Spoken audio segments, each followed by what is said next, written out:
This is that transhumanism stuff, but this is more about the network and why 6G is important. And yeah, again, I know I said 5G is still technically rolling out.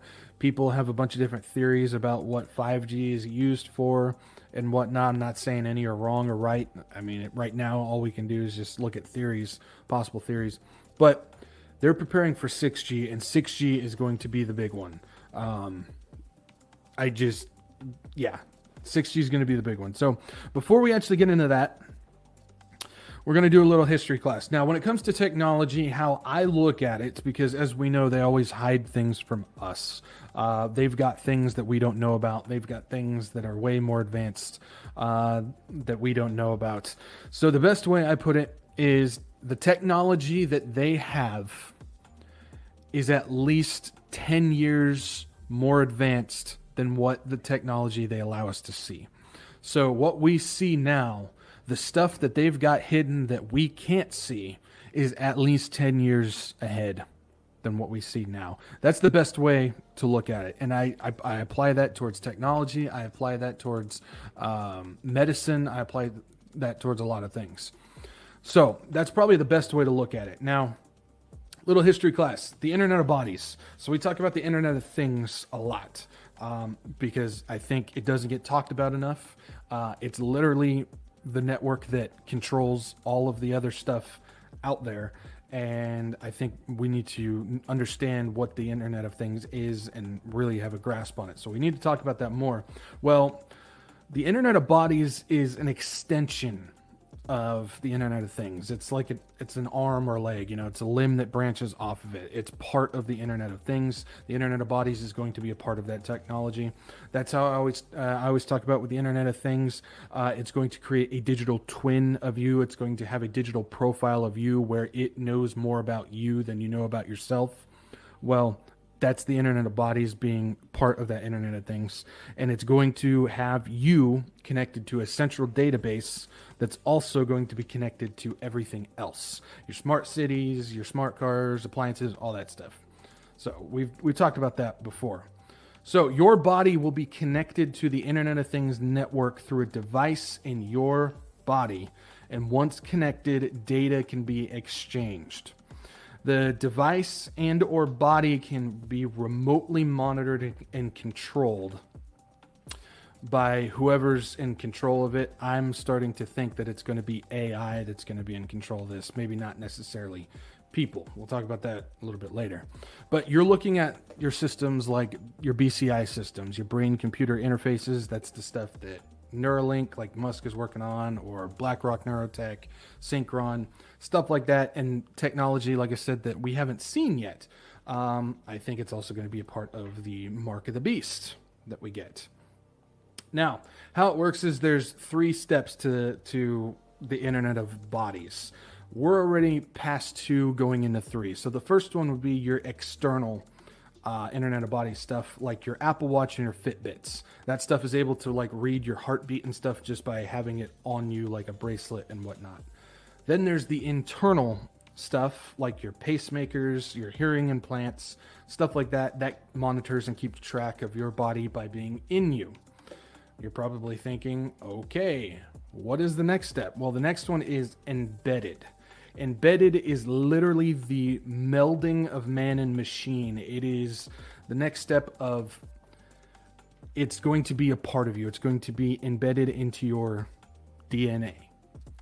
So it's not an internal object getting put in you. It's going to be embedded into you.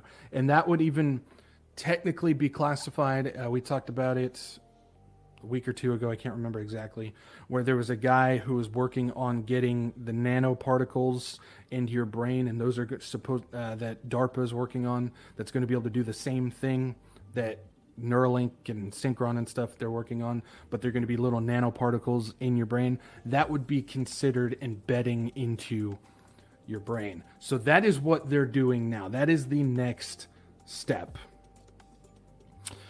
So coming out of the University of Massachusetts Amherst is the next step for creating the wireless network. So we're out of history class now, and this is what they're working on now. So coming out of the university is the next step for creating the wireless network to connect these embedded Internet of Bodies devices to that Internet of Things network. While people are still trying to figure out what's going on with 5G, it's 6G. Again, 6G is the important part. It's fun to talk about what possibly 5G could be used for, but 6G is the important part here because I think that's the thing that's going to run all of this. They plan, and we've talked about this before. We've talked about this thing before when we talked about the ectolife, the artificial womb stuff. They plan on using the human body as a power source. We talked about a theory with ectolife where if they're going to have these babies in these artificial wombs, they could actually be using that body energy as a power source. Well, and then we talked about how that's basically what happens in the Matrix. We know they use movies and media and all this stuff they tell you what's coming. And in the Matrix, they have the same thing planned, and where they use the machines, the AI machines took over, and they use human body energy to power everything. So a human is basically a battery. Well, they're talking about doing that with 6G. They plan on using the human body as a power source. 6G telecommunications can use what they call visible light communication. Visible light communication, or VLC. This is really important.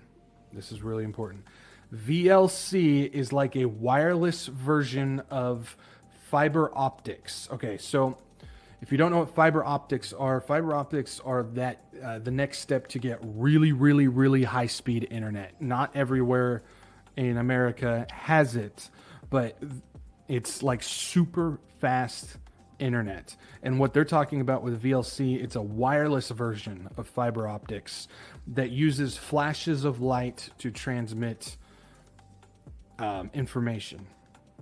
So how the network uses it now is radio frequency. That's why we have like those towers everywhere. It's all using radio frequency, whether it's bouncing off satellites or just regular radio frequencies. Well, 5G still uses that. They're talking about 6G is going to surpass, you're not going to need radio stuff anymore, and it's going to be through light. So simply put, no longer using radio signals, it uses LED lights. Your basic LED lights. LEDs can turn off and on up to 1 million times per second, and each flash of light can send information through it. The reason VLC is wanted in this way is because the LED infrastructure, here we go guys, this is the connection of Internet of Things and smart cities. So here we go. The reason VLC is wanted is because the LED infrastructure is already built. They've been building it for years. It's already here. We're talking about LED lights on homes, LED lights on your vehicles, LED lights on your street lights, your buildings, your electronic billboard signs. That's all of your smart city infrastructure. Also, you have LED lights that are a part of on your phone. Like your phone screen and stuff uses LED. Your TV uses LED. All of that stuff already has built-in LED lights. They can use all of that for this VLC 6G network by sending information. Now, anything with a camera, your phone, laptop, tablet, anything like that can be a receiver. So it can send all that information through LED lights, which they've been building that for years, and it can just send it to anything that has a camera. And that can be a receiver for that information. Does that make sense? Are you guys following along with that? I hope that's making sense. I'm trying to break it down as simple as possible so we all understand what's going on. Okay, so VLC gives off what they call waste energy. which they want to use the human body as an antenna to capture and recycle to power wearable devices and even larger electronics. So not only is this 6G communication about transmitting information and receiving information, but it also can be used, because there's so much waste energy coming out of these lights, it can also be used to capture and power things, and they want to use a human as an antenna to capture this. So they tested the capture of these RF signals, your radio frequency signals, as waste energy. So all that stuff, your RF signals, that's going to be waste energy coming off of it. And they did that by strapping coiled copper to different parts of the body, and it actually powered phones and laptops. So they've tested this. They've tested this where they've tried it. They coiled up copper as like a ring on a person's finger. They did it as a bracelet. I think they did it as earrings as well. The bracelet worked the most, and they used that when they tested it, that waste energy was received by the bracelet, and it was connected to the phone, and it managed to actually power on the phone. They actually managed to power on the phone to do that. So, but yeah, Sally, they want to use humans as antenna for this 6G network, which would connect everybody, and then it would also be used as an energy source. So they want to use us as an energy source. That's the plan for this. So they tested it, and it worked. Now, let's take a look at what the Nokia CEO said last year about the future of the phone. How is this going to work? Well, I've played this video a couple months ago, but I want to play it again so everybody knows what's going on, how this is going to work, and their outlook on this. So this is Nokia's CEO talking about this. Check this out. I wanted to ask when you all think we're going to move from this form factor to something that's on your face, glasses, and when computing's all on the edge. All right, 50 seconds. Who wants to answer quickly? I think it will go. It will. First of all, it will definitely happen. I was talking about 6G earlier, which is around 2030. I would say that by then, definitely the smartphone as we know it today will not anymore be the usual kind of the most common interface. Wow. Many of these things will be built directly into our bodies. All right, so if you didn't quite catch what he said, the question was about when are we going to shift away from a phone, and it's going to be more the next evolution, the next step. What's going to be the next thing where that interface or phone interface changes? Well, Nokia's CEO talked about how he said 6G, specifically 6G, those interfaces like the phones and the computers and the tablets and all that stuff, he specifically said that's going to be in us. It's going to be built a part of us. Hopefully that all makes sense. So you've got the overall Internet of Things technology, which is going to be the network that controls all things and people. It's the umbrella for it all.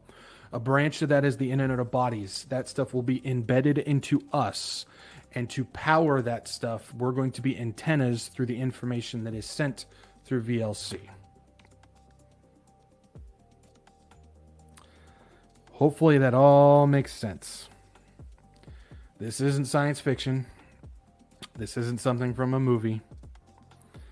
This isn't, random conspiracy theory. This is stuff that they're doing. And remember, a good rule of thumb is the technology that they have is at least 10 years ahead than what we see now. And I would say they've already got it.